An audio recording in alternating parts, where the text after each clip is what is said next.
Greetings, beautiful people. My name is Jan Blake, and this is your Friday Dilemma.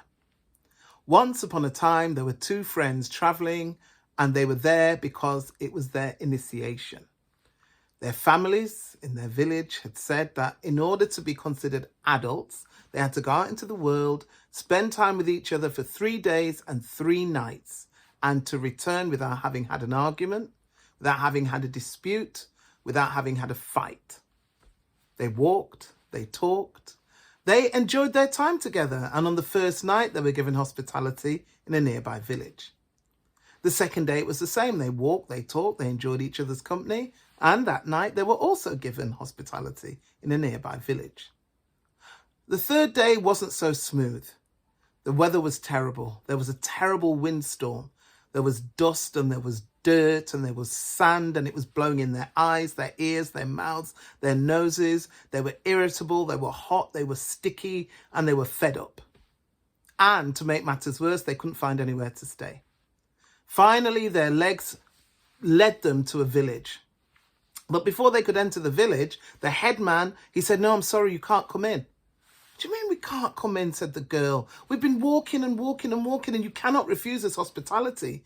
It's the tradition." He said, "I know it's the tradition, but unfortunately, we have a queen who has very sensitive ears, and she has decreed no strangers must enter our village for fear of snoring. And if they were to snore, their heads would be removed." "You're both young," said the headman. "I wouldn't wish that upon you. Find somewhere else." "There is nowhere else," said the young man. "There's nowhere else. Please, it's hot and there's animals out there and it's dark and we just need some water to wash ourselves. We need food to eat, please." The headman took pity on them, but with a strong warning. "If you snore, I will not be able to save you. Do you understand?" "I don't snore," said the boy. "Have you ever heard me snore?" "No," said the girl. "Have you ever heard me snore?" "No," he said. "And it's settled," said the headman. "You can stay here because you don't snore." They were taken to the house where guests were allowed to sleep. Water was provided so they could wash the dirt of the journey from their bodies. Food was provided, and then they went to sleep. Well, the boy went to sleep. It was his practice when he put his head on the pillow, sleep straight away. She would go through all the day's events in her mind like a diary, and then go to sleep. So as she was lying there, going through the day's events, what did she hear? He was snoring. So she gently shook him and she said, "Friend, you're snoring." He said, "Huh?" She said, "You're snoring." He said, "Am I? Sorry." And he went back to sleep. She was a little tense because of this, so she didn't go straight to sleep. She waited. And of course, when he didn't snore, she was satisfied that it was time for her to sleep. She put her head down and she was just drifting off when he started snoring again. This time she was more than a little irritated. She poked him hard. She said, "Friend, you're snoring." He said, "All right." He rolled over and he went back to sleep. She lay there for a good long while, too nervous to sleep. Finally, sleep overcame her. She closed her eyes and she was just in that nice, comfortable place when he started to snore so loudly, and he was sleeping so deeply that this time she couldn't wake him. She tried everything, shaking, pinching, poking, screaming. Nothing woke him. To make matters worse, outside she could hear ch, ch, ch, ch. Someone was sharpening weapons, and the sound of the sharpening weapons was getting closer and closer and closer. She knew what this meant and she didn't know what to do. But then she realized the sound of the snoring and the sound of the weapons being sharpened made a rhythm. She was a musician at heart, so she started to sing to the rhythm. And then the people outside began to join her. The drummers drummed, the women sang. She could hear dancing, feet on the ground, and she could smell food roasting, and people were saying, "Come out, join us, join us." But she was too scared to join them in case her friend could be heard snoring. So she simply stayed in there and sang all night. Finally, the cock crew, everyone stopped what they were doing and went to get on with their day. And she, who hadn't slept a wink, was so annoyed, she punched him awake. He said, What did you do that for?" She said, "We need to leave." He said, "Why?" She said, "I'll tell you on the road. We need to leave now."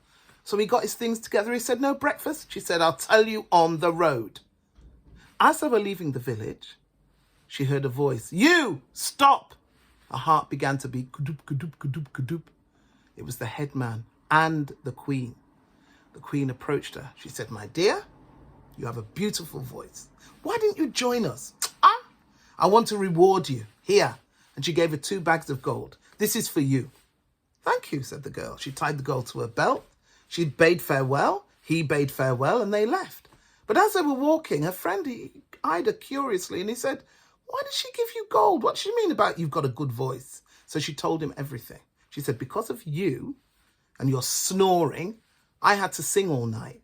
I sang all night, inspired them to make music. They had a party, and now I've been rewarded. That's why she gave me gold." "Oh," he said. "Wait a minute," he said.